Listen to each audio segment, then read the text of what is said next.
오늘은 성경 말씀 찾을 게 참 많습니다. 한번 잘 메모하시면 좋겠습니다. 우선 사도행전 17장 30절.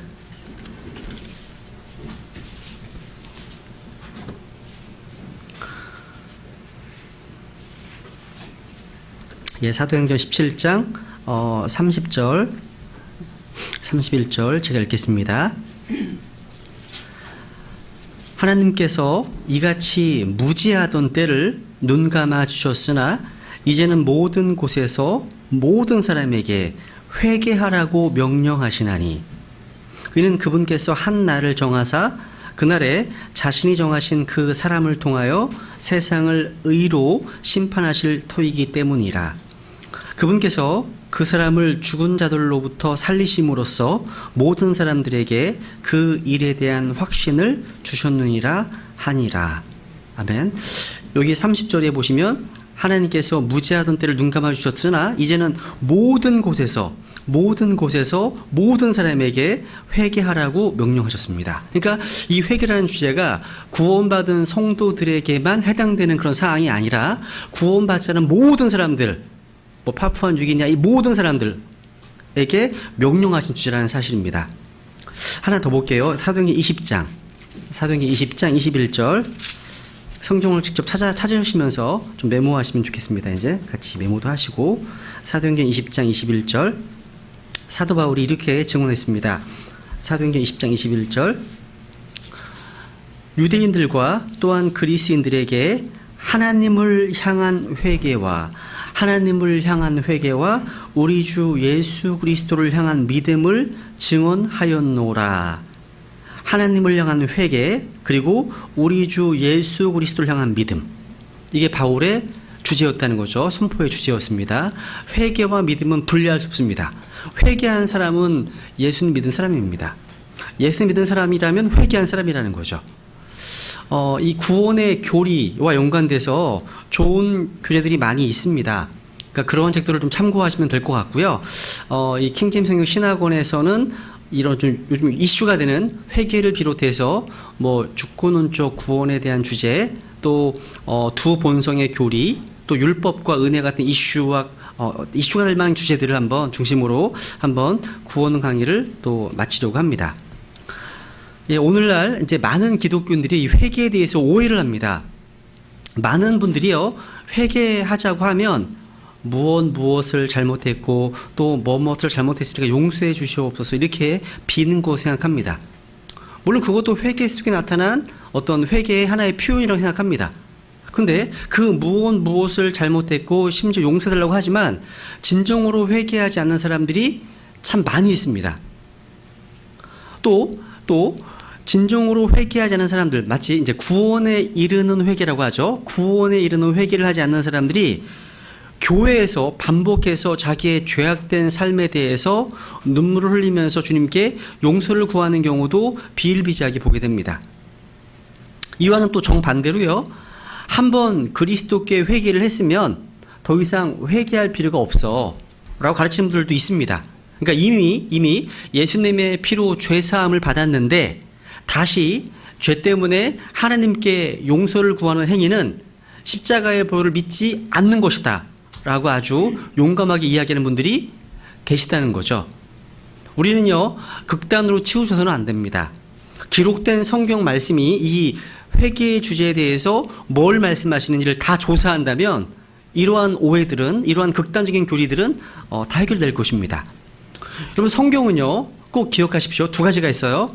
구원에 이르는 회개가 있고 또 구원받은 이후의 회개, 둘 다를 가르치고 있습니다.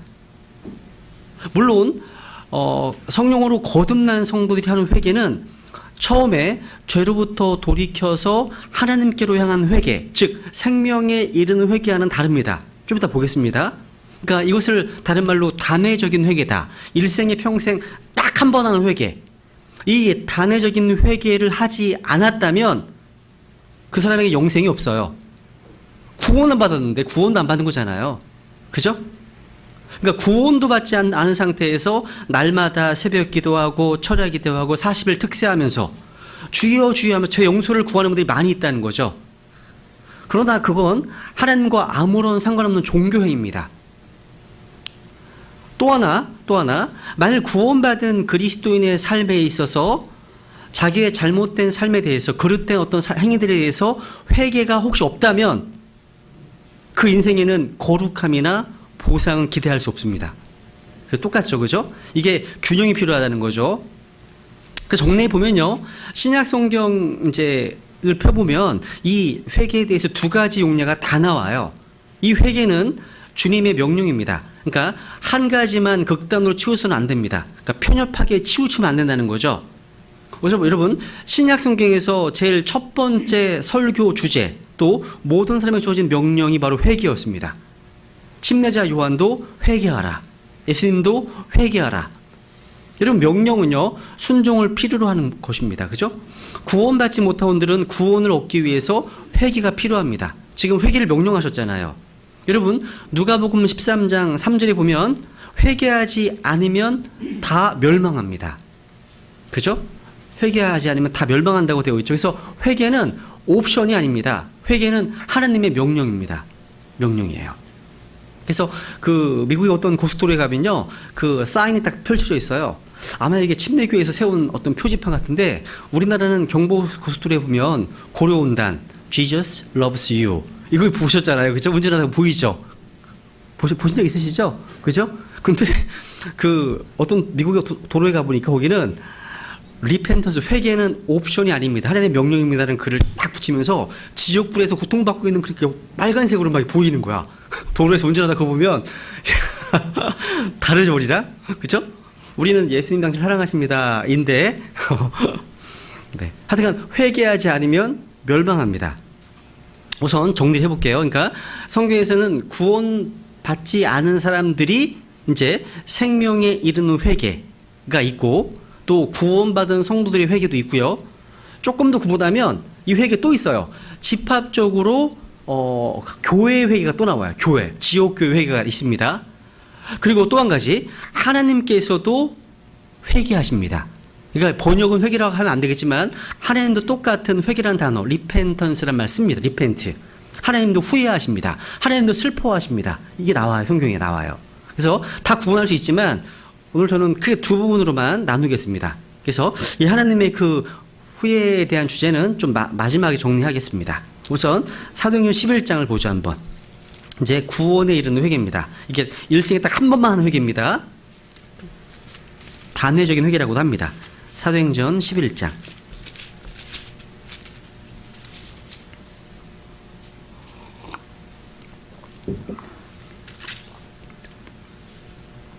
우선 밑줄 치죠. 사도행전 11장 18절. 그들이 이것들을 듣고는 잠잠하고 하나님께 영광을 돌리며 이르되, 그러면 하나님께서 이방인들에게도, 그 다음 밑줄, 생명에 이르는 회개를 주셨도다 하니라. 생명에 이르는 회개란 말, 생명에 이르는 회개.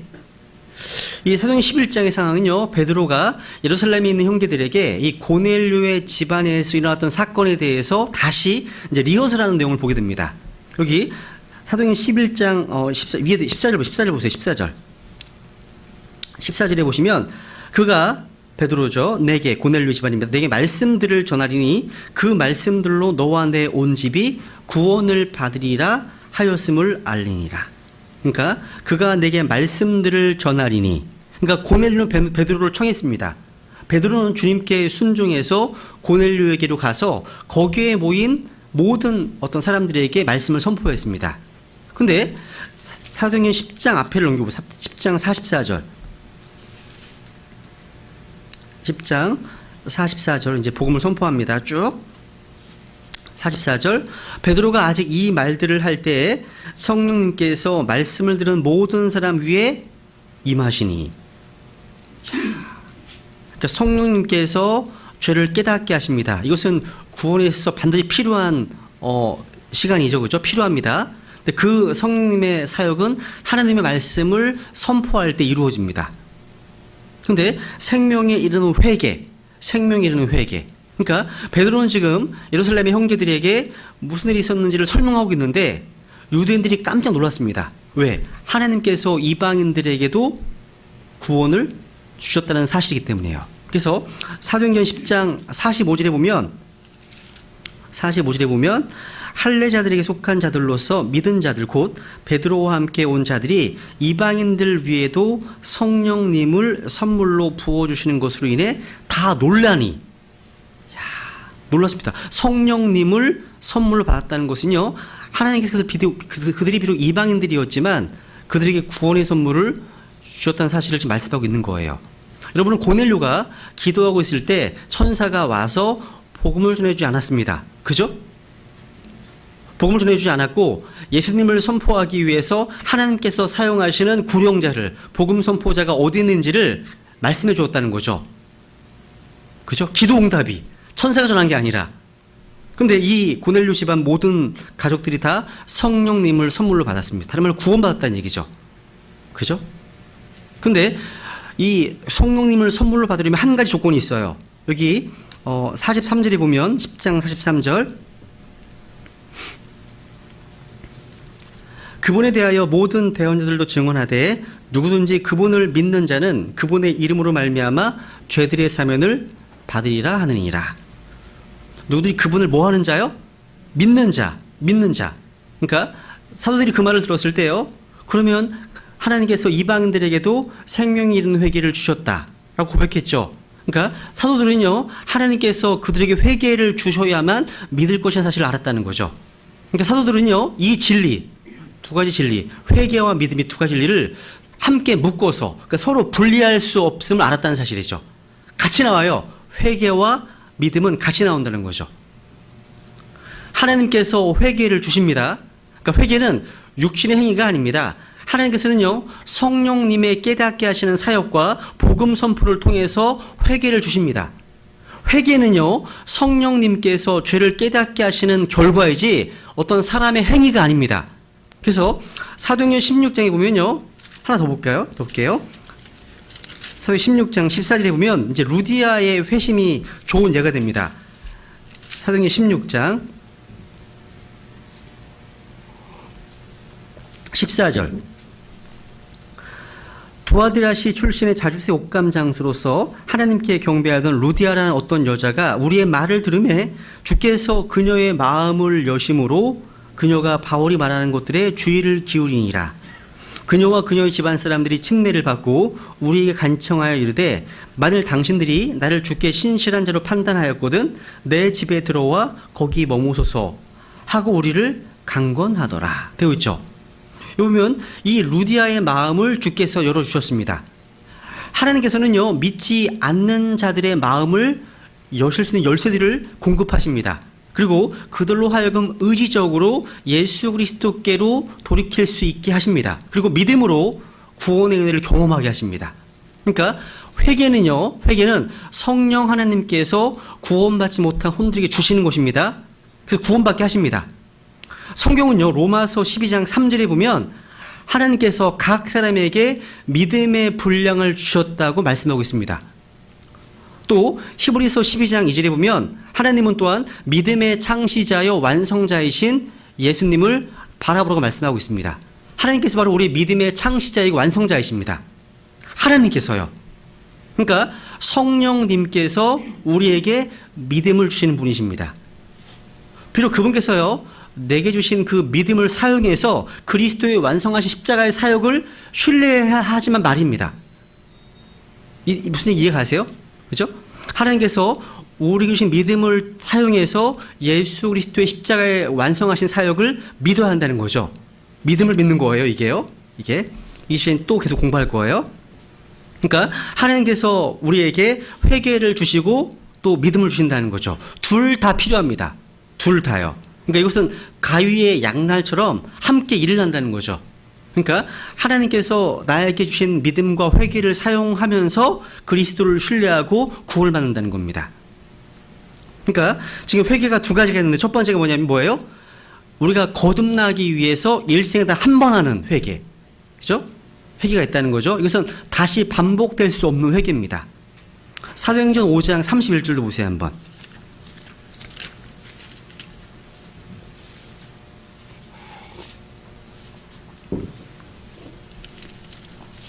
사도행전 5장 31절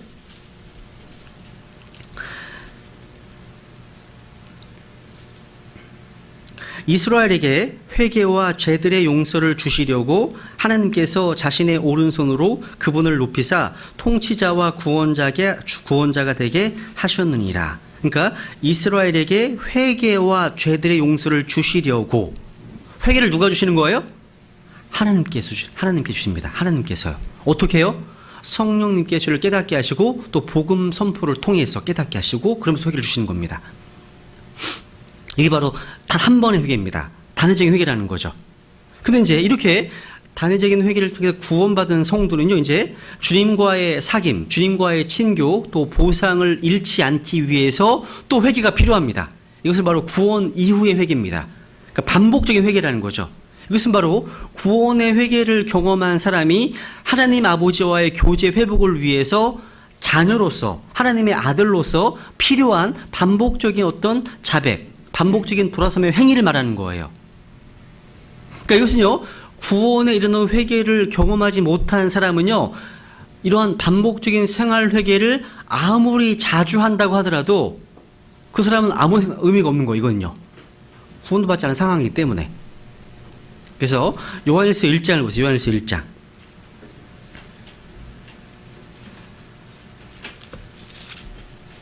요한일서 1장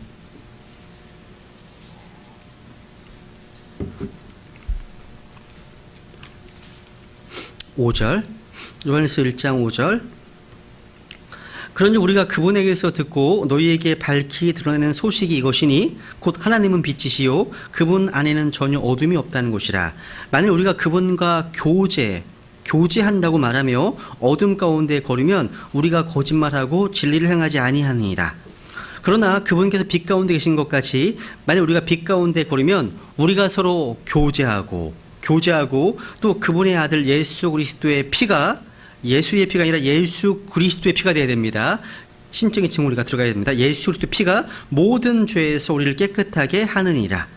만일 우리에게 죄가 없다고 우리가 말하면 우리가 우리 자신을 속이며 또 진리가 우리 속에 있지 아니하느니라.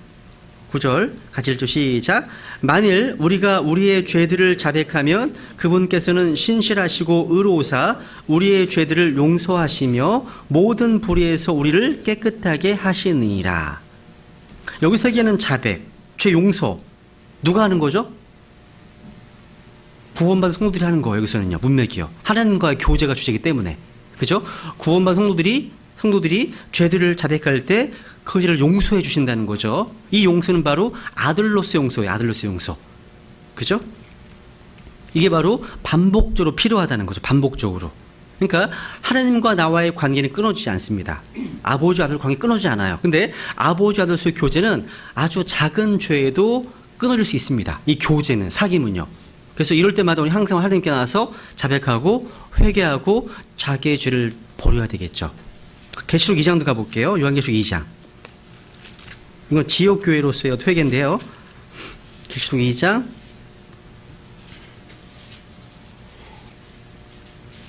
하나님께서 그 각 교회마다, 각 지역교회마다 회개를 명령하시는데요. 2장 5절에 에베소 교회 이렇게 말씀하십니다. 그러므로 내가 어디서로부터 떨어졌는지 기억하고 회개하며 처음 행위를 하라. 만일 그리하지 아니하고 내가 회개하지 아니하면 내가 속히 내게 가서 내 등잔대를 그거 자리에서 옮기리라. 그죠? 에베소 교회에도 회개를 명령하십니다. 16절. 버가모교회도 마찬가지예요. 회개하라. 그리하지 아니하면 내가 속히 내게 가서 내 입의 칼로 그들과 싸우리라. 22절 보세요. 두아디라 교회도 마찬가지예요. 보라, 내가 그녀를 침상에 던져 넣을 것이요 그녀와 함께 간음한 자들도 만일 자기 행실을 회개하지 아니하면 큰 환난 속에 던져 넣을 것이며. 3장 3절 사도행전도 마찬가지예요. 그러므로 내가 어떻게 받았고 들었는지 굳게 붙잡아 회개하라 말씀하고 있죠. 회개하라. 3장 19절 라우디게아 교회 말씀합니다. 내가 사랑하는 자들을 다 책망하고 징계하노니 그런즉 열심을 내고 회개하라 말씀하십니다. 그러니까 우리 일상적인 삶에서 주님의 징계와 책망은 회개를 하도록 주시는 것입니다. 그러니까 우리가 고통받을 때, 우리가 고난받을 때, 환난 이런 것들은 우리가 회개할 수 있도록 하시는 주님의 손길입니다. 욥은요, 혹독한 고난의 징계를 통해서 하나님께 회개하게 됩니다. 우리가 회개하지 않으면 주님의 어떤 축복과 은혜의 선물을 잃어버린다는 사실이에요. 종을 다 잃어버리는 거예요. 그러면 이제 첫 번째 회개의 정의, 리펜트. 이게 노아합스 사전을 찾아보니까 이게 어원상으로요, 리페인입니다. 페인은 고통이죠, 고통. 그러니까 자신의 어떤 말과 행한 어떤 일로 인해서 고통을 느끼는 거예요. 후회하는 거예요. 슬픔을 느끼는 겁니다. 마치 이런 겁니다. 확인해 볼게요. 마태복음 12장을 볼게요. 마태복음 12장 41절.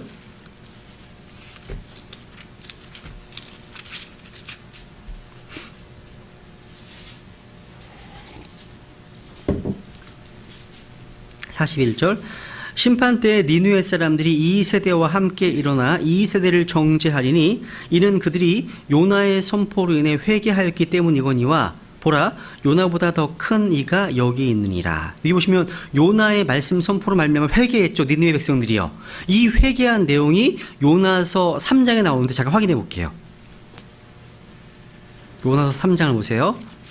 요나, 미가, 나움. 요나서 3장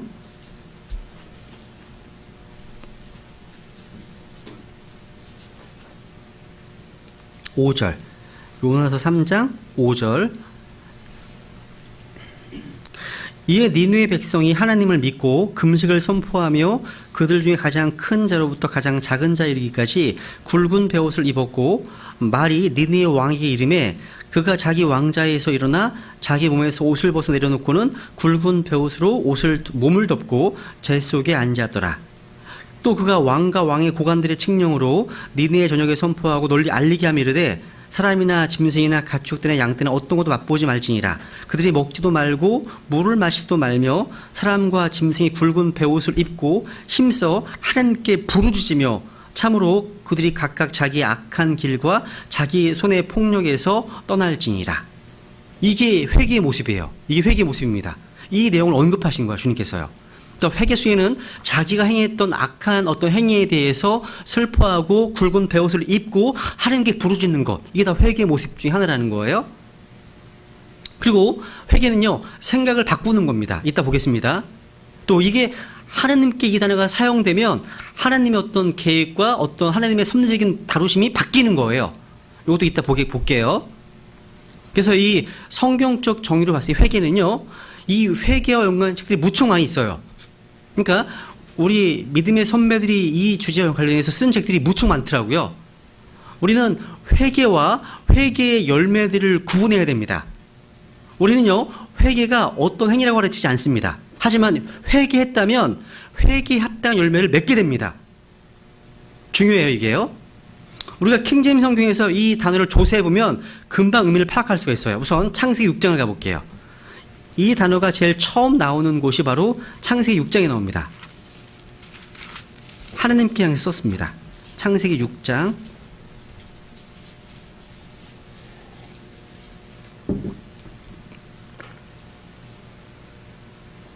5절.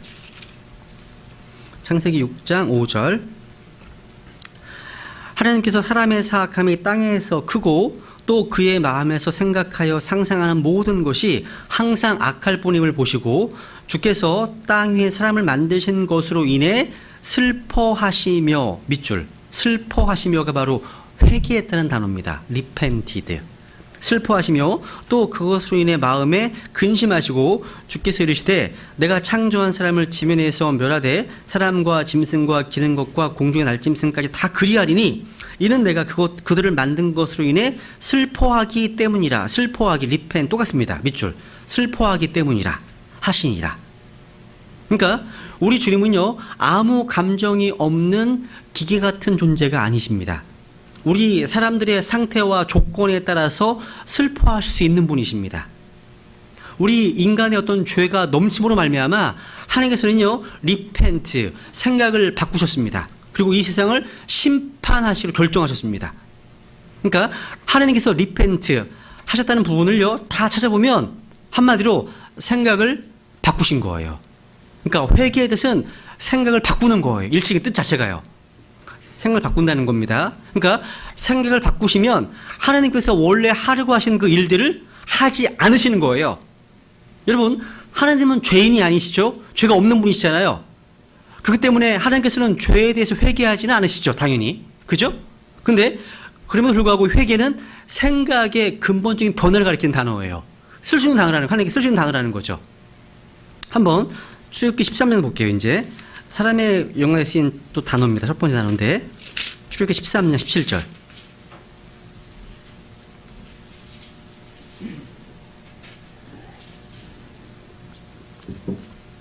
출애굽기 13장 17절. 회개를 잘 이해하시면 좋겠습니다.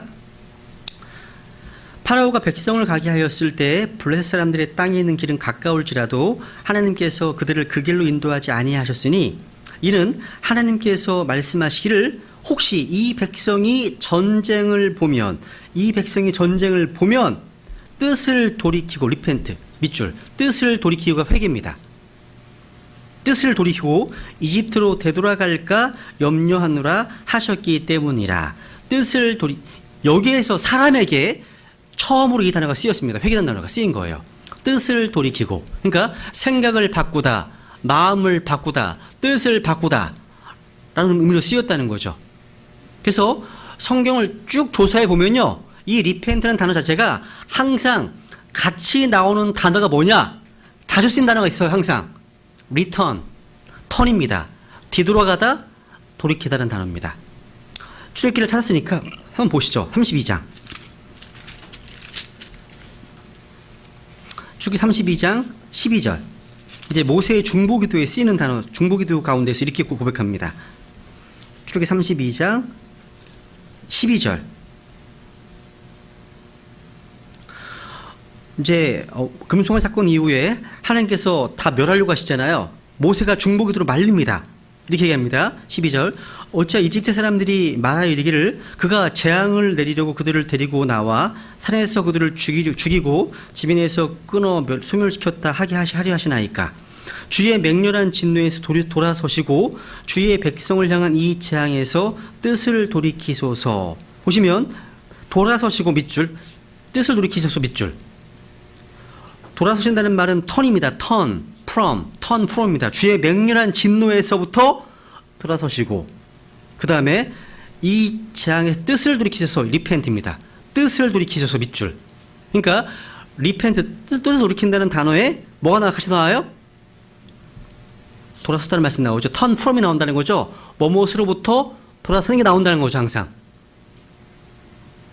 14절. 그 기도로 말미암아 14절. 주께서 자신의 백성에게 내리려 하던 그 재앙에서 뜻을 돌이키시니라. 이게 리펜티드 똑같습니다. 또 돌이키셨습니다. 하나님께서요. 뜻을요. 이게 칼빈주의자는 도저히 이해할 수 없는 내용이에요. 이 내용은요. 하나님의 영원하신 칙령이 바뀌어? 그럴 수 없거든요. 바뀌어요. 우리 인간의 회개하심으로 말미암아 하나님의 어떤 그 섭리적인 경영 방침도 바뀐다는 사실이에요. 중요한, 이게 무척 많이 나온 성경이에요. 또 사도행전 26장 하나만 더 보죠. 시장에서 하나 더 보죠. 사도행전 26장. 그러니까 리펜트라는 단어 자체가, 회개라는 단어 자체가 turn, from이 나온다는 거죠. 뭐가 돌이키다, 돌아서다. 빈번하게 자주 나옵니다. 같이. 사도행전 26장 20절. 이제 바울이 아그리빠 왕에게 지금 간증을 하고 있습니다. 이렇게 얘기합니다. 19절. 그러므로 오 아그리빠 왕이여, 내가 하늘에 나타난 그 환상에 불순종하지 아니하여 먼저 다마스쿠스 사람들에게 또 예루살렘에게서 그리고 두루 모든 유대 지방과 이방인들에게 그들이 그다음 회개하고 하나님께로 돌아와 그다음 회개에 합당한 일들을 행하여 함을 보임해. 무척 중요합니다. 회개하고 리펜트, 그 다음에 하나님께로 돌아와 turn to God. 아까는 turn from이 나왔죠. 뭐뭐로 돌이키기 나왔죠. 여기는 turn to God입니다. 하나님께로 돌아오는 거예요. 하나님께 돌아오지 않고 회개만 했다. 이거는 회개가 아닙니다. 그거는 개혁이죠. 개혁입니다. 그러니까 회개하고 하나님께로 돌아와. 여기서 끝나면 안 돼. 구원받았다면 이제 어떻게 돼요? 회개에 합당한 works, 일들이 나와야 돼. 회개에 합당한 일들을 행하여 함을 보임해. 바울이 우리의 행함도 강조했다는 사실이에요. 회개하고 하나님께 돌아왔고 그 다음에 회개에 합당한 일들을 행하여 하는 보임에. 그러니까 생각이 변함으로 우리의 삶도 바뀌어야 하는 거예요. 이게 회개의 열매예요. 생각이 바뀜으로 우리의 삶도 바뀌는 것. 근데 이제 회개는 기본적으로 무엇으로부터 돌이키는 겁니다. 마음의 변화예요. 어떤 것에 대한 태도의 변화가 회개예요. 그러니까 회개라는 것은 자신의 마음과 생각을 무엇으로부터 돌이키는 겁니다. 그리고 삶의 방향을 하나님께로 향하는 거예요. 그러니까 회개는 두 가지 다 있어요. 턴 프롬이 있고 턴 투가 있어요. 무엇으로부터 악한 길로부터 돌아서서 하나님께로 예수 그리스도께로 돌아서는 것까지가 회개예요. 그러니까 회개한 사람은 믿은 사람이에요. 그러니까 턴 프롬을 했어. 돌아섰어요. 담배 안 피워. 술 안 마셔. 근데 예수님께로 돌아오지 않았어. 이거 개혁이죠. 지옥 갈 사람이 이건 지옥 가는 거예요. 이거 종교예요, 종교. 다 있어야 되는 거죠. 그죠? 돌아서서 하나님께로 돌이켜야 돼. 삶의 방이 바뀌는 거예요. 바뀌어야 됩니다. 그러니까 죄를 깨닫고 인정한 후에 그대로 머물러 있지 말고 돌이키고 떠나야 한다는 사실입니다. 그런데 여러분, 이 구원받지 못한 죄인이 구원을 얻기 위해서 하는 복음적인 회개는요, 복음적인 회개는 죄에서 돌이켜서 하나님께로 돌아서는 걸 의미하는 건데 확인해 볼게요. 데살로니가전서 1장을 보세요 한번. 데살로니가전서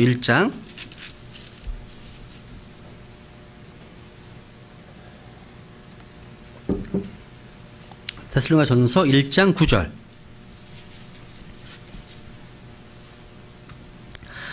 그들이 직접 우리에 관하여 보여주되 우리가 어떤 식으로 너희에게 들어갔는지 또 너희가 어떻게 그다음 우상들을 버리고 하나님께로 돌아와 살아계시고 참되신 하나님을 섬기며. 보세요. 너희가 어떻게 우상들을 버리고 from idols 돼 있죠. 우상들을 버리고 그 다음에 to serve 하나님이 나오는 거예요. 이제 우상들을 버리고 하나님께로 돌아왔죠. 이게 회개예요. 이게 회개입니다. 단순히 죄를 고백하는 의미만이 아니라 예수 그리스도를 믿는 믿음을 통해서 생명을 얻는 것, 이게 생명이 이르는 회개라는 거예요. 이게요. 그러니까 아까 이 회개란 단어 자체의 뜻 자체가 뭔가에 대해서 생각을 바꾸다, 또 마음을 바꾸다, 태도를 바꾸다는 뜻으로 봤을 때는 하나님께서도 회개하실 때가 있는 거죠. 그죠? 생각 바꾸실 때 있잖아요. 그렇지 않을 수도 있고요. 그러니까 회개의 기본적인 의미는 반드시 죄로부터 돌이킬 필요는 없고, 다만 뭔가에 대해서 생각과 태도를 바꾼다는 의미가 기본적인 의미가 깔려 있어요. 그게 깔려 있는 거예요. 그러니까 죄에 대한 생각, 나 자신에 대한 생각, 하나님에 대한 생각이 바뀌는 거예요. 이게 바뀌는 겁니다. 또 회개는요, 단순히 죄에 대한 슬픔만이 아니에요. 많은 사람들이 진정한 회개 없이 죄에 대해 눈물을 흘려요. 죄에 대해서요. 그리고 다시 똑같은 죄로 돌아갑니다. 진짜 회개가 아니에요, 이거는요. 예를 들어 볼게요. 한번 히브리서를 볼게요. 히브리서 12장.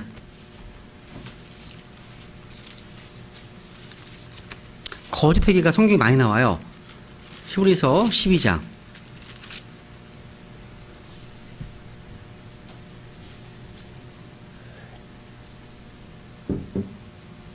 16절. 이거 잘 보세요. 이것은 음행하는 자나 혹은 먹을 것 한 조각을 위해 자기의 장자권을 판 에서와 같이 속된 자가 있지 아니하게 하려 함이라. 너희가 아는 바와 같이 그 뒤에 그가 복을 상속받고자 하였으되 거절당하였으니 그가 눈물을 흘리고 염려하며 뜻을 돌릴 곳을 구하였으나. 이게 바로 회개입니다. 회개, 리펜턴스입니다. 회개의 자리를 찾았습니다. 근데 그것을 찾지 못하였다고 되어 있습니다. 눈물 흘렸어요. 근데 바뀐 게 없어. 나중에요. 이런 상황이 성경에 무척 많이 나옵니다. 가룟 유다도 그랬죠. 에서도 그랬죠. 발람도 그렇죠. 사울도 그랬습니다. 이 사람들은 다 거짓 회개를 다 보여주는 거짓 회개. 발람은요, 자기의 죄를 회개했습니다. 그리고 고백했습니다. 내가 범죄하였나이다라고요. 근데 발람은 지옥 갔습니다. 유다서 11절부터 보면 발람은 지옥 갔어요. 사울도요, 내가 범죄하였나이다 라고 했지만 거절당했습니다. 그리고 가룟 유다도요, 스스로 뉘우쳤다고 되어 있어요. repent himself 되어 있습니다. 스스로 뉘우쳤지만 끝없이 깊은 구렁으로 갔습니다. 유다도요, 계시록에 나오잖아요. 파라도 마찬가지예요. 출애굽기 9장에서 내가 범죄했다라고 고백했지만 다시 같은 데 돌아갔습니다. 죽어서 지옥 갔습니다. 로마서 9장에서 말씀하고 있죠. 여러분, 성경적인 회개는 내가 내 자신이 어떠한 존재인가에 대해서 슬퍼하면서 내 안에 선한 것이 거한 것이 아무것도 없구나, 이걸 인정하고 예수 그리스도를 내가 나의 구주로 받아들이는 거예요. 이게 성경적 회개예요. 이게 복음적인 회개라는 거죠. 그러니까 복음적인 회개는 내가 무엇 한 거에 대한 회개가 아니에요. 내가 행한 것에 대한 회개가 아니라, 복음적인 회개는 내 존재에 대한 탄식이에요. 나의 존재가 죄악으로 똘똘 뭉쳐 있구나, 내가 죄인이구나, 죄로 가득 차 있구나, 스스로를 혐오하는 거예요. 그러니까 나의 존재에 대한 거예요. 이게 성경적 회개라는 거예요. 이런 회개를 했던 사람들이 여러 명 나오는데 몇 개 확인만 해보죠. 누가복음 5장을 보세요.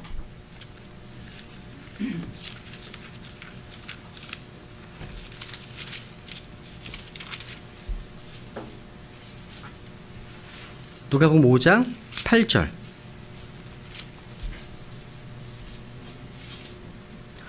시몬 베드로가 이제 예수 그리스도의 그 신성, 능력을 경험한 이후에 이렇게 고백하죠. 시몬 베드로가 그것을 보고 예수님의 무릎 앞에 엎드려 이르되, 오 주여, 내게서 떠나소서, 나는 죄 많은 사람이니이다 하니. 오 주여, 내게서 떠나소서, 나는 어떤 사람이라고요? 죄 많은 사람이니이다. simple man, 죄가 가득한 사람입니다. 고백합니다.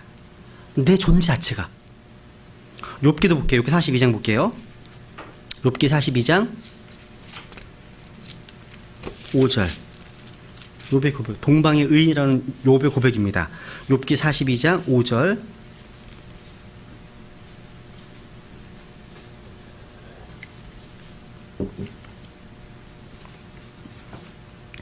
내가 귀로 듣는 것을 통해 주께 대하여 들었사오나 이제는 내 눈으로 주를 배움나이다.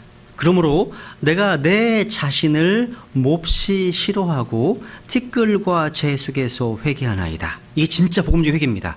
내가 내 자신을 abhor myself, 내 자신을 혐오하는 거예요. 내 자신을 몹시 싫어하고 티끌과 재 속에서 회개하나이다. 이사야서 하나 더 볼게요. 이사야서 6장. 이사야서 6장. 하나님 앞에 섰을 때, 하나님 앞에서 자기의 죄를 봐야 되는 거예요. 이사야서 6장 5절.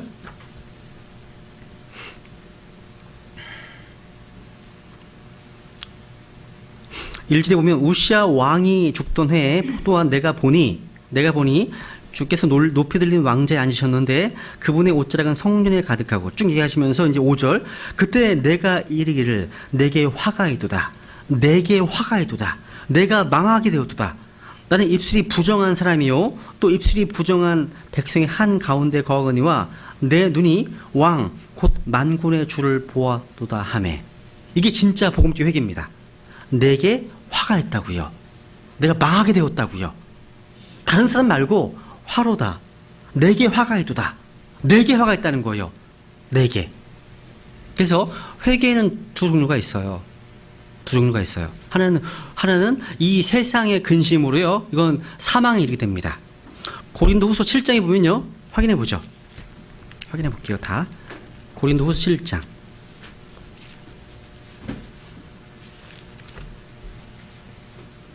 10절.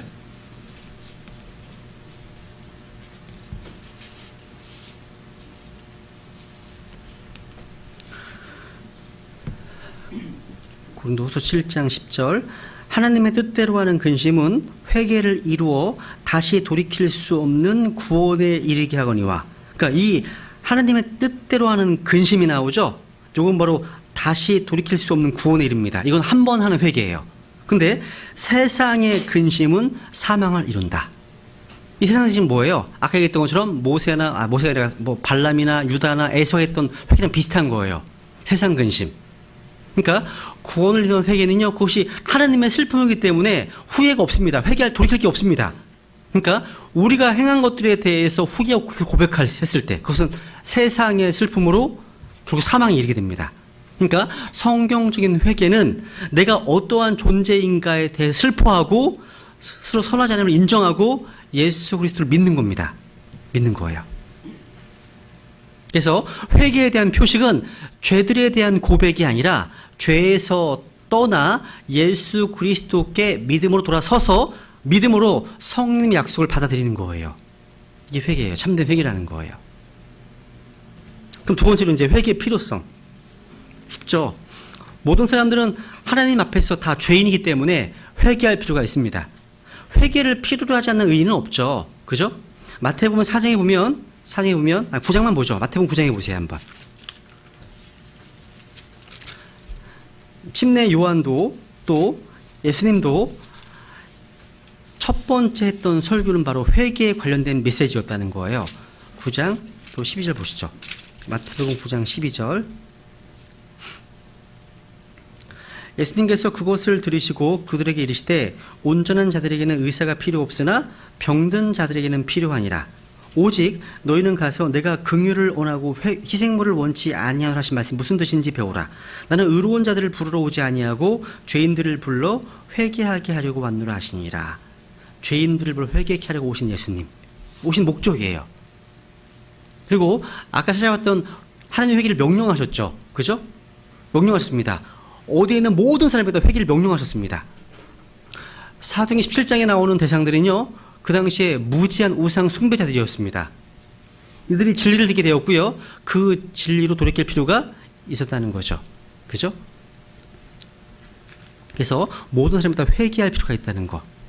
마가복음 1장을 볼게요. 마가복음 1장. 회개는 믿음 전에 옵니다. 믿음 전에 와요. 마가복음 1장 15절 보면 이르시되 때가 찼고 하나님의 왕국이 가까이 왔으니 너희는 회개하고 복음을 믿으라 하시더라. 회개하고 복음을 믿으라. 그러니까 회개는 복음을 믿기 이전에 오는 거죠. 그죠? 믿기 전에 오는 겁니다. 회개 없는 믿음은 없습니다. 회개 없는 또 사면도 없습니다. 또 누가복음 24장을 보세요. 한번 또.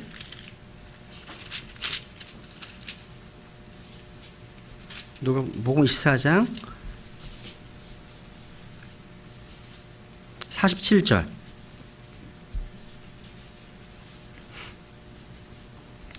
또 회개와 제들의 사면이 그의 이름으로 예루살렘에서 시작하여 모든 민족들 가운데 선포되어야 하리니. 그러니까 회개와 제들의 사면 나오죠. 그러니까 회개는 또 죄들의 사면 이전에 옵니다. 회개는요. 회개는 또 용서 이전에 온다는 거죠. 또 이 회개는요, 지상 명령의 한 부분이었습니다. 회개는요. 그래서 회개와 제들의 사면이 함께 묶여 나온다는 거죠. 그래서 죄인이 회개하면 저 하늘에서 기쁨이 있습니다. 성경 회개하지 않는 사람들이 지옥에 갈 것이라고 가르치고 있죠. 그죠? 그럼 회개의 중요성 세 번째입니다. 복음 선포에 있어서 회개의 문제는 언니나 가장 먼저 놓아야 할 주제입니다. 너무 중요한 거죠. 무엇보다 먼저 복음으로 또 회개하라고 촉구하고 있습니다. 회개하라고요.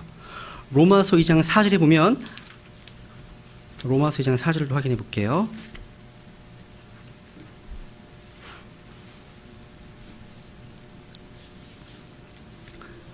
혹은 하나님의 선하심이 너를 인도하여 회개하게 함을 알지 못한 채 내가 그분의 선하심과 관대하심과 오래 참으심의 풍성함을 멸시하느냐. 하나님의 선하심이 너를 인도해서 회개하게 함을 알지 못한 채. 이 회개는요, 성경에서 너무나 중요한 주제입니다. 성경에서 무려 100번 넘게 언급되어 있습니다. 이 회개는 바로 침례 요한의 주제였고 오순절 이후의 제자들의 설교의 주제였습니다. 이 회개 자체가요. 갈보리 사건 십자가 이전에도 회개가 선포되었던 것처럼 갈보리 십자가 이후에도 사도 바울은 이방인들에게 회개를 명령했습니다.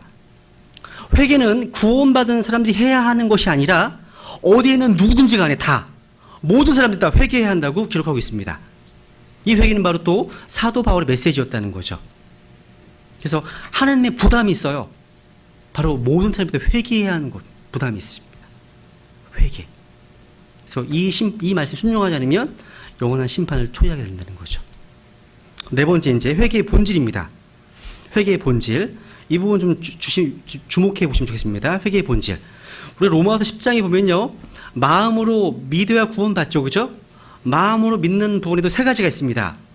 마찬가지로 회개에도 세 가지 면이 다 있습니다. 그러니까 회개는 본질적으로 마음의 변화를 말하지만 참된 회개에는 세 가지 면이 있다는 거. 첫 번째, 지적인 요소, 지성적인 요소가 있습니다. 우선 마태복음 21장을 볼게요. 거기서 적어놓으세요. 마태복음 21장 29절. 마태복음 21장 29절. 참된 회개는 세 가지 요소가 있습니다. 마태복음 21장 29절 보면, 두 아들 비유 가운데 이제 첫째 아들이 이렇게 얘기하죠. 그가 응답하여 이르되 가지 아니하겠나이다. 가지 아니하겠나이다 하고는 그 뒤에 뜻을 돌이켜서 갔고. 이렇게 되어 있죠. 그러니까 여기에 쓰인 단어가요, 자신의 생각과 어떤 생각이 변화된 걸 의미하는 거예요. 그러니까 원래는 안 가려고 했는데 뜻을 돌이켰죠. 회개했죠. 생각이 바뀐 거예요. 그죠? 바뀌었습니다. 다시 갔습니다.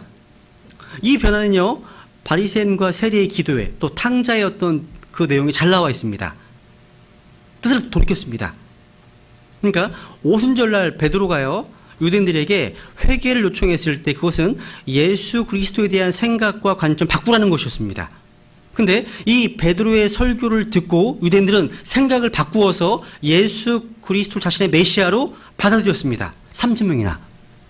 유대인들은요, 그리스도가 단지 사람이고 신성 모독자이고 사기꾼이다 라고 생각했습니다. 근데 지적인 요소는 뭐예요? 이렇게 죄에 대해서 또 예수님에 대해서 또 자기 자신에 대해서 생각이 바뀌는 거예요. 이것을 성경에서는 죄의 인식이다, 죄의 깨달음이다 라고 고백합니다. 이 회개의 이 단계를, 죄의 인식, 죄의 깨달음. 두 번째 요소는 이제 감정적인 요소. 그러니까 죄에 대한 슬픔, 또 용서에 대한 간절함이 생기는 것을 말합니다. 그러니까 구원에 이르도록 슬퍼하는 거예요. 시편 38편 18절을 보시면, 내가 내 불법을 밝히 드러내고 내 죄로 인하여 슬퍼하리이다. 슬퍼하리이다. 여러분, 회개는요, 항상 눈물과 비참함을 포함하지는 않지만 많은 경우 그렇습니다. 회개에는요. 그리고 이 회개는 또 의지적 요소가 있습니다. 의지적 요소. 이 탕자의 고백처럼. 누가복음 15장 볼게요, 한번. 누가복음 15장 18절.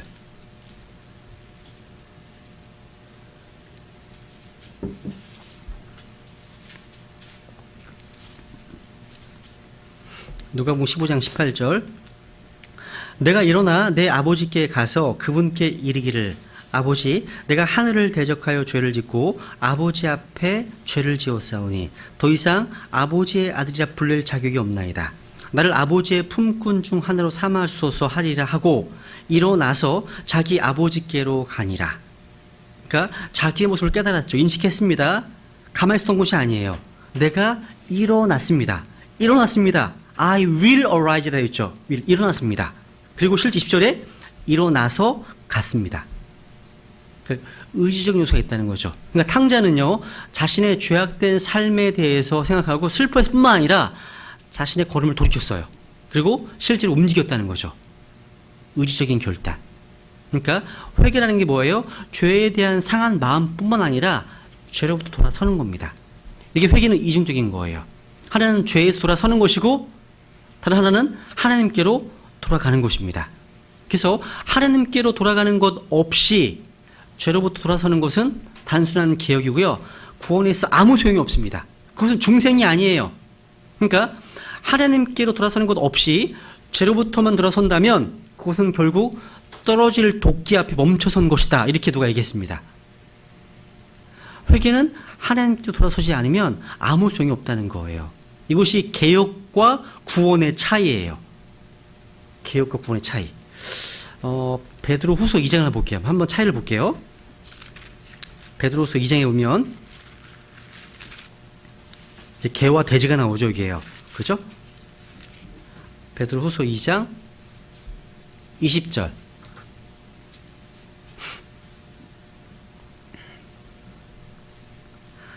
만일 그들이 주 곧 구원자 예수 그리스도를 아는 것을 통해, 알았습니다. 아는 걸 통해 세상의 오염에서 벗어난 뒤에 다시 그 안에 말려들어 정복되면 마지막 끝이 처음보다 그들에게 더 나쁘니, 그들이 의의 길을 안 뒤에 자기들에게 전달된 거룩한 명령에 돌아서는 것보다 차라리 그것을 알지 못한 것이 그들에게 더 나았느니라. 20을 같이 읽죠. 시작. 그러나 개는 자기가 토한 것으로 되돌아가고 씻긴 돼지는 진창 속에서 뒹군다 하는 참된 잠언에 따라 그 일이 그들에게 일어났도다. 야, 보세요. 개가 씻었어. 돼지가 씻었습니다. 근데 아직 개예요. 아직 돼지입니다. 그러니까 본성은 바뀌지 않았다는 거예요. 그러니까 본성이 개면 개처럼 행동할 수밖에 없죠. 본성이 개니까. 그러니까 이들에게는요, 빛이 비쳤습니다. 빛이 비쳤지만 변화가 안 됐습니다. 돼지를 씻었다 하더라도요, 여전히 돼지예요, 돼지가 아니에요. 돼지예요, 돼지입니다. 깨끗한 돼지라 하더라도 돼지는 돼지예요. 그러니까 돼지가 된 것은 그렇게 태어나기 때문이죠, 본래. 말 이상한데, 하여튼. 그러니까 본성이 바뀌지 않으면 개를 깨끗하게 씻어줄 수는 있다 해도 여전히 개일 뿐이라는 사실이에요. 우리가요, 개에게 많은 걸 가르칠 수 있어요. 많은 것들을요. 개는 개예요. 우리가 개를 아름답게 단장하고 옷도 입히고 막 꾸며주고요. 발톱에 칠해주고 한다 하더라도 개는 여전히 개죠. 그죠? 개는 개예요. 그러니까 본성이 바뀌지 않으면 그렇다는 얘기예요. 여러분, 구원받은 성도들에게는 두 가지 본성이 다 있습니다. 다 있으시죠? 하나님에게서 오는 신적인 성품이 있어요. 그리고 아담에게서 물려받은 죄악된 옛 본성이 그대로 있으시잖아요. 그죠? 근데 구원받지 못한 이런 혼들은 하나밖에 없습니다. 뭐밖에 없습니까? 아담에서 물려받은 죄악된 타락한 본성밖에 없어요. 그들이 아무리 세련됐다 할지라도요, 똑같습니다. 고린도 후서 5장 17절에 보면, 그런데 누구든지 그리스도 안에 있으면 그는 새로운 창조물이라 옛 것들은 지나갔을 때 뭐라 모든 건 새롭게 되었다 말씀합니다. 우리가 구원을 받는 순간 베드로서 1장 4절에 따라서 하나님의 본성으로 새로운 본성을 받게 되었습니다. 그러니까 구원받는 순간 내가 죄악된 본성이 아닌 새로운 본성을 입게 되었다는 사실이죠. 그죠? 우리는 신성에 참여하게 되었습니다. 그런데 여기 베드로서 2장에 나와 있는 여기 나와 있는 인물들은요, 복음에 노출이 되었어요. 어떤 변화가 있었습니다. 행동이 조금이라도 뭐가 바뀌었어요. 깨끗하게 되었습니다. 그러니까 이들은요, 내가 뭘 해야 될지를 알고 있었고 어떤 결정을 했습니다. 그런데 궁극적인 결정 안 했어요. 그러니까 예수님께로 돌이켜서 구원에 있어서 그분만을 의지하고 그분께서 하나님의 은혜로 나를 새로운 창조물로 변화시키도록 허락하지 않았다는 사실입니다. 계속 거기에 남기로 결정했다는 거예요. 그 모습 그대로. 그러니까 그대로 항상 그리웠던 것처럼 그렇게 살기로 선택한 겁니다. 그렇기 때문에 그 죄악된 본성으로 인해서 그들은 계속해서 죄인처럼 살 겁니다. 또 회개는요, 단지 어떤 사실에 대해서 지적으로 아는 것, 그 이상이라는 거예요. 단지 아는 것만이 아니라는 거죠. 그죠? 이해가시죠? 앞에서 말씀드렸습니다. 그러면 이제 어떻게 회개할 수 있습니까? 어떻게? 하나님의 말씀을 통해서 성령님께서 죄에 대해서 깨닫게 하심으로 이루어집니다. 그러니까 말씀 선포를 통해서 성령께서 주시는 죄에 대해서, 의에 대해서, 심판에 대해서 주시는 그 찔림으로 이루어지는 거죠. 이런 면에서 보면 하나님께서 회개를 주신다고 할 수 있습니다. 하나님께서 주신 거예요. 그러니까 죄인들이요, 하나님의 말씀을 들을 때 성령님께서는 그들에게 죄에 대해 찔림을 주십니다. 그들이 회개하고 죄에서 돌아서서 예수 그리스도로 돌이키게끔 그런 마음 주신다는 거예요. 다요. 어렵지 않아요. 그래서 이 복음 선포의 중요성은 아무리 강조하지 않습니다. 첫 번째 회개의 동기예요. 회개의 동기.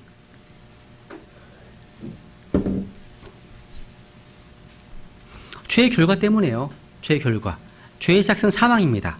그래서 영원한 사망을 면하기 위해서는 오직 하나의 길 뿐이죠. 그죠? 예수님 말씀하신 너희가 회개하지 아니하면 다 망한다고 말씀하셨습니다. 그래서 심판의 날이 다가오기 때문에 회개해야 됩니다. 그리고 이제 하나님의 선하심으로 인해서 회개합니다. 하나님의 선하심 때문에 날마다 우리에게 선하심을 우리에게 보여주시잖아요. 그죠? 생명의 선물, 건강의 선물, 또 사랑하는 자들의 선물을 받았잖아요. 그죠? 또 우리를 보호해 주시고 또 가정, 음식, 옷, 피난처를 제공해 주십니다. 다 주셨습니다. 너무나 많죠? 이것이 바로 하나님의 선하심의 풍성하십니다.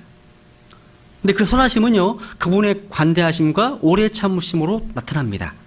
자, 하나님께서 어째서 우리가 죄 짓는 즉시로 심판하지 않으실까요? 그죠? 죄 짓는 즉시로. 하나님의 오래 참으심 때문입니다. 하나님은 죄를 미워하십니다. 죄에 대해 진노를 벌하시지만 그 죄를 즉각적으로 심판하지 않으십니다. 왜 그렇죠? 하나님의 관대하심 때문입니다. 그러니까 하나님의 오래 참으심이 없었다면 우리 모두 다 끝장났을 겁니다. 그 하나님의 오래 참 풍성하심 때문에 세상이 지금까지 존재하는 겁니다. 세상이요. 죄의 역사가 그렇게 오랫동안 계속되어 왔잖아요. 21세기가 지났습니다. 지금요. 그죠? 하나님의 오래 참으신 풍성함 때문입니다. 하나님은 아직도 죄만의 인생에게 손을 내밀고 있습니다. 네. 모든 사람이 회개에 이르기 원하시기 때문에 모든 사람이. 그래서 십자가를 통해서요. 우리는 하나님의 선하심을 알 수 있고 또 십자가만이 우리를 회개케 만듭니다. 그래서 스펄전 목사님이 이렇게 얘기했습니다. 회개에 대해서.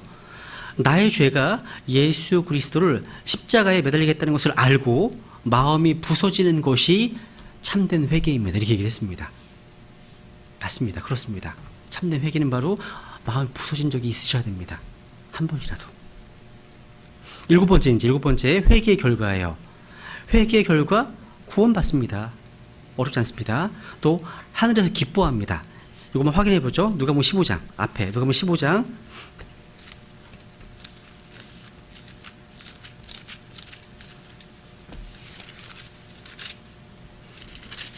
누가복음 15장 7절 두 번이나 반복하고 있습니다. 7절 내가 너희에게 이르노니 이와 같이 하늘에서는 회개할 필요가 없는 의로운 99사람보다 회개하는 한 죄인으로 인하여 더 기쁨이 있느니라. 자, 이 회개로 말미암아 하늘에서 기쁨이 있습니다. 기쁨이 있습니다. 10절 내가 너희에게 이르노니 이와 같이 회개하는 한 죄인으로 인하여 하나님의 천사들 앞에서 기쁨이 있느니라 하시니라. 천사들은 기뻐할 수 없습니다. 왜? 피가 없기 때문에. 이해를 못하죠. 그죠? 하늘에 먼저 간 성도들이 기뻐할 겁니다. 하나님은 물론 기뻐하시고요. 그죠? 먼저 간 우리 사랑하는 분들을 기쁘게 할 수 있는 유일한 방법이 하나 있어요. 바로 복음 전에서 누군가 구원받는 거예요. 회개하는 겁니다.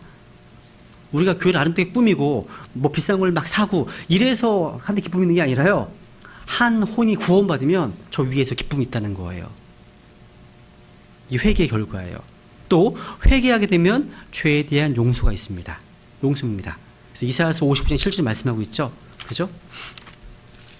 7절에 보면 사악한 자는 자기 일을 버리고 불의한 자는 자기 생각을 버리고 주께로 돌아오라. 그리하면 그분께서 긍휼을 베푸시리라. 우리 하나님께로 돌아오라. 그분께서 풍성하게 용서하시리라. 그러니까 회개하면 죄에 대한 풍성 용서가 있다는 거예요. 이제 마지막으로 하나님의 어떤 이 후회하심이라는 문제를 한번 살펴보고 넘어가겠습니다. 하나님도 리펜트, 회개하신다? 하나님도 후회하십니다. 하나님 뜻을 돌이키십니다. 후회라는 말로 번역하기는 그렇죠. 그죠? 하나님은 뜻을 돌이킨다고 해야 돼 맞겠죠. 이제 두 줄만 볼게요. 민수기 23장 볼게요. 23장. 하나님 분명하게 리펜트 하십니다. 근데 성경에 모순이 있는 것처럼 말하는 사람들이 있어요. 성경의 어떤 부분에서는요, 하나님께서는 결코 리펜트 하지 않으신다 라고 기록되어 있어요. 또 다른 부분에서는 또 리펜트 한다고 또 되어 있어요. 민수기 23장에 보면 유명한 말씀이 하나 있죠. 23장 19절 23장 19절 같이 읽어볼까요? 시작. 하나님은 사람이 아니시니 거짓말하지 아니하시고 사람의 아들이 아니시니 뜻을 돌이키지 아니하시는도다. 그분께서 말씀하셨은즉 그것을 행하지 아니하시리요. 그분께서 이르셨은즉 그것을 실행하지 아니하시리요. 말씀하시죠. 여기 보시면 하나님은 사람의 아들이 아니시니 뜻을 돌이키지 아니하신다. 이게 바로 회개하지 아니하신다는 말이에요. 리펜트. 하나님은 사람의 아들이 아니시니. 근데 아까 찾아봤던 말씀들 중에서 보면 하나님은 뜻을 돌이키시는 경우가 많이 나오잖아요. 그죠? 예레미야만 두 줄 볼까요? 예레미야 4장을 보세요, 한번. 예레미야 4장.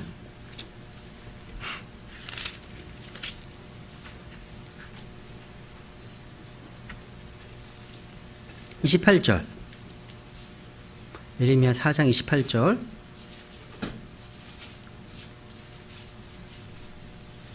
똑같습니다. 여기 마찬가지예요. 이로 인하여 땅이 애곡하고 위에 있는 하늘들이 검게 되리라. 내가 그것을 말하였고 그것을 작정하였으니 뜻을 돌이키지 아니하며 거기 돌이키지 아니하리라 하셨도다. 여기도 마찬가지예요. 하나님께서 말씀하셨고 작정하셨는데 뜻을 돌이키지 않는다고 말씀하고 있죠. 똑같은 내용이에요. 아까 민수기랑 하나님은 후회하지 않으신다, 리펜트 안 하신다는 내용이에요. 근데 31장 가보세요. 이제 31장.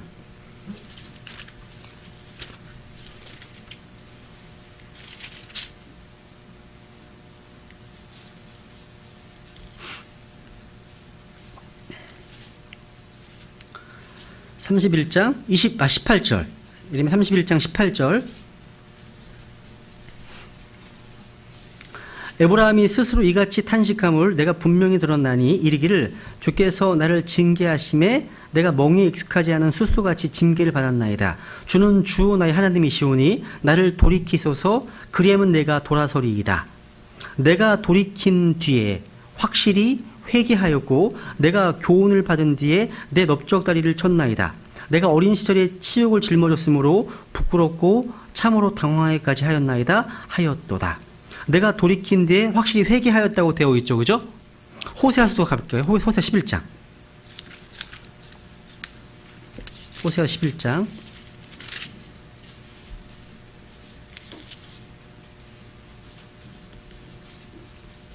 (11장) 8절. 호세아 11장 8절. 에브라임아 내가 어찌 너를 내주겠느냐. 이스라엘아 내가 어찌 너를 넘겨주겠느냐. 내가 어찌 너를 아드마같이 만들겠느냐. 내가 어찌 너를 스보임같이 두겠느냐. 내 마음이 내 속에서 돌아섬에 내가 뜻을 돌이키는 것이 한꺼번에 불같이 타오르는도다. 뜻을 돌이키는 것이 이게 회개입니다. 리펜트. 그죠? 회개입니다. 그러니까 성경에는요 하나님께서 리펜트를 하셨다는 내용도 나오고 리펜트를 안 하신다는 말씀도 나와요. 다 나오는 거예요. 이게 무엇일까요? 아닙니다. 하나님께서는요 자신이 확정하신 일은 또는 무조건적인 언약으로 확정하신 것은 리펜트 안 하십니다. 뜻을 돌이키는 법이 없습니다. 그러니까 민수기에 있는 이 내용 자체는요 발람을 통해서 하나님께서 이스라엘 민족에 대한 하나님의 그 계획을 지금 대언하는 내용입니다. 그러니까 하나님께서 말씀하시고 스스로 어떤 일에 대해서 맹세하시면 그 일에는 돌이키는 법이 없습니다. 끝난 거예요. 그게 끝난 겁니다. 그래서 히브리서 6장도 보세요. 한번 히브리서 6장. 히브리서 6장 13절.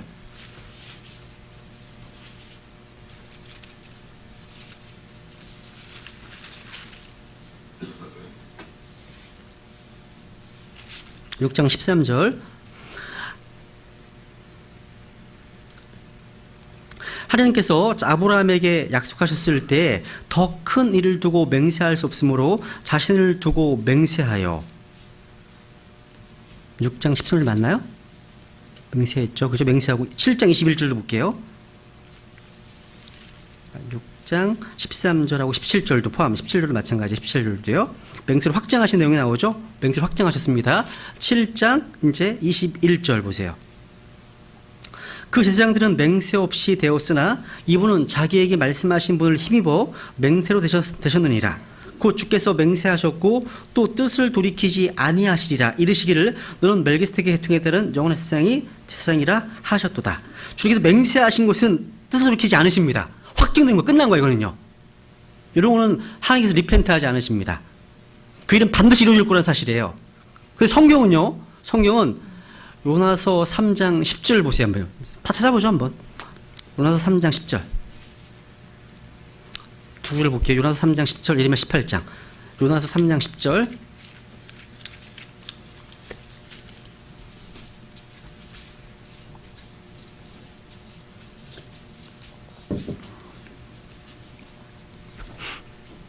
요나서 3장 10절. 요나서 하나님께서 그들이 행한 일, 곧 그들이 자기들의 악한 길에서 돌이킨 것을 보시고, 우리 인간이 회개했습니다. 돌이켰습니다.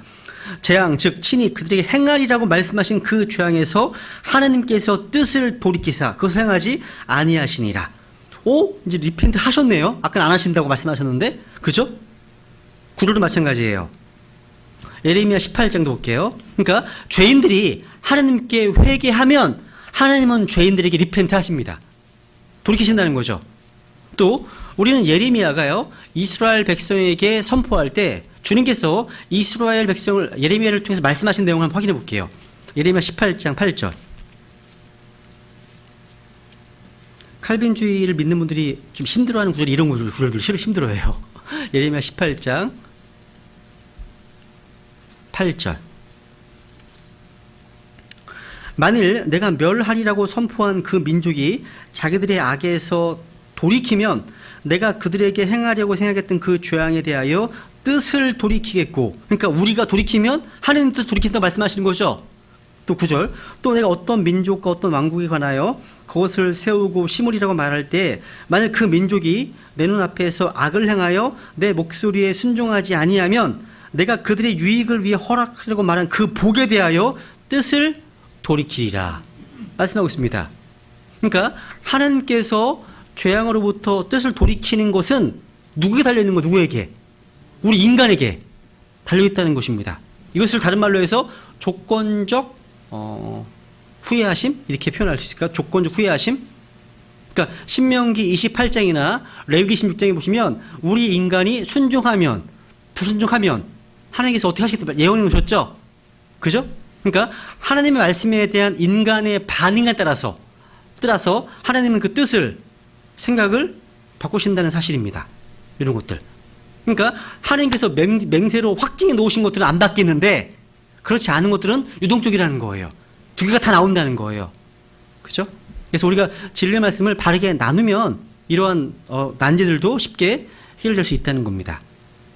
예, 그러면 오늘 여기까지 하고요. 다음 주에 이제 율법과 은혜, 두 본성 이런 것들에 대해서 공부하도록 하겠습니다. 여기까지 하겠습니다.